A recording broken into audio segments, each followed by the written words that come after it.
내가 좋은 자산이 이렇게 없는 상황에서 월세를 세팅을 하게 되면은 좋은 시점에 왔을 때 자산을 불릴 수가 없다라는 겁니다. 안녕하세요, 닥터 부자 아빠입니다. 직장인 혹은 소득이 좀 상대적으로 높지 않은 공무원분들, 특히 그런 분들이 월세를 받는 거를 많이 꿈꾸잖아요. 지난 영상에 그런 얘기를 한번 한 적이 있어요. 내가 좋은 자산이 없는 상태에서 월세를 먼저 세팅을 하게 되면은 내가 자산을 불려야 하는 시점에 이제 불리지 못할 것이다 라는 얘기를 한 적이 있어요. 즉 내가 뭔가 돈을 좀 많이 벌고 싶고 부자가 목표라고 하면은 월세 세팅은 서두르지 않는 게 좋다라는 사례에 대해서 좀 말씀을 드려보도록 하겠습니다. 오늘 말씀드리는 거는 실제 사례입니다. 두 가지 사례가 실제 사례인데 여러분들은 어떤 선택을 하는 게 좀 더 유리할 건지 한번 생각을 스스로 해보셨으면 좋겠습니다. 일단 먼저 사례 하나 말씀드릴게요. 50대 분인데 이분은 이제 공무원이에요. 지방에 거주 중입니다. 이제 본인 주택은 없으시고 월세로 거주 중에 있습니다. 이제 연봉이 한 5천 정도예요.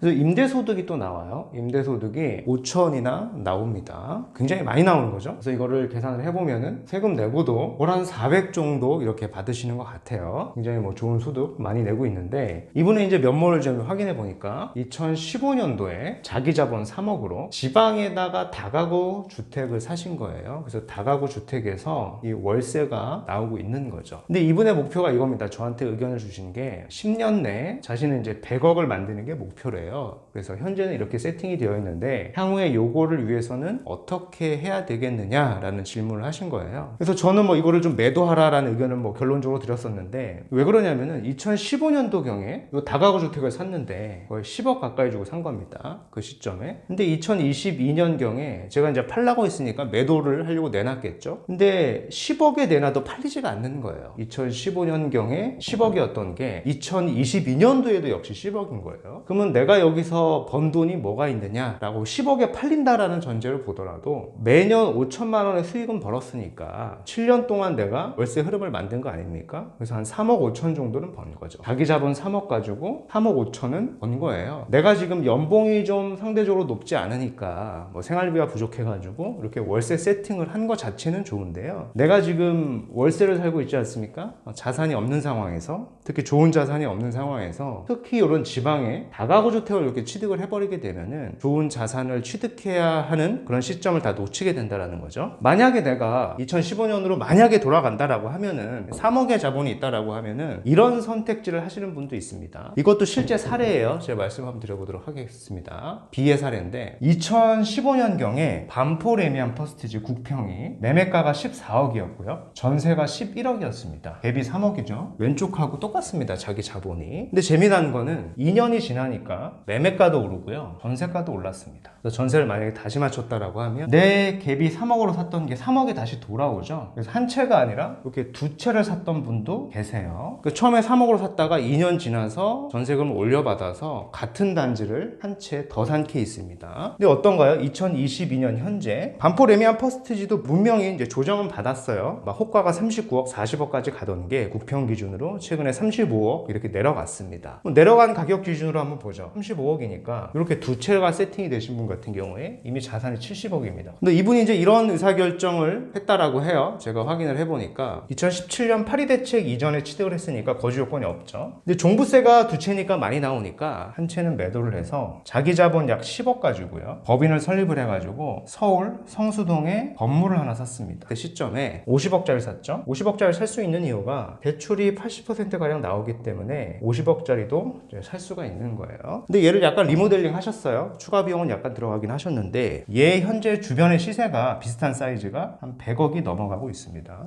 근데 임대료도 많이 올랐어요. 뭐 힙한 지역이죠. 그래서 월세도 지금 받는 여기 뭐 한 5천, 월 한 400 정도보다 몇 배가 더 많은 그런 월세를 받고 계십니다. 그래서 제가 말씀드리고 싶은 요지는 내가 좋은 자산이 이렇게 없는 상황에서 특히 상대적으로 입지가 열세인 지역에 월세를 이렇게 세팅을 하게 되면은 이렇게 좋은 시점에 왔을 때 자산을 몇 배로 불릴 수 있었을 적에도 자산을 불릴 수가 없다라는 겁니다. 같은 자산 3억 가지고 어떤 분은 100억 이상을 만들고 월세 흐름까지 만들어 놨고요. 또 어떤 분은 자산이 그대로 유지가 되어 있고 현금 흐름만 만든 케이스입니다. 여러분은 뭐 어떤 선택지를 하실까요? 한번 생각을 해 보셨으면 좋겠습니다.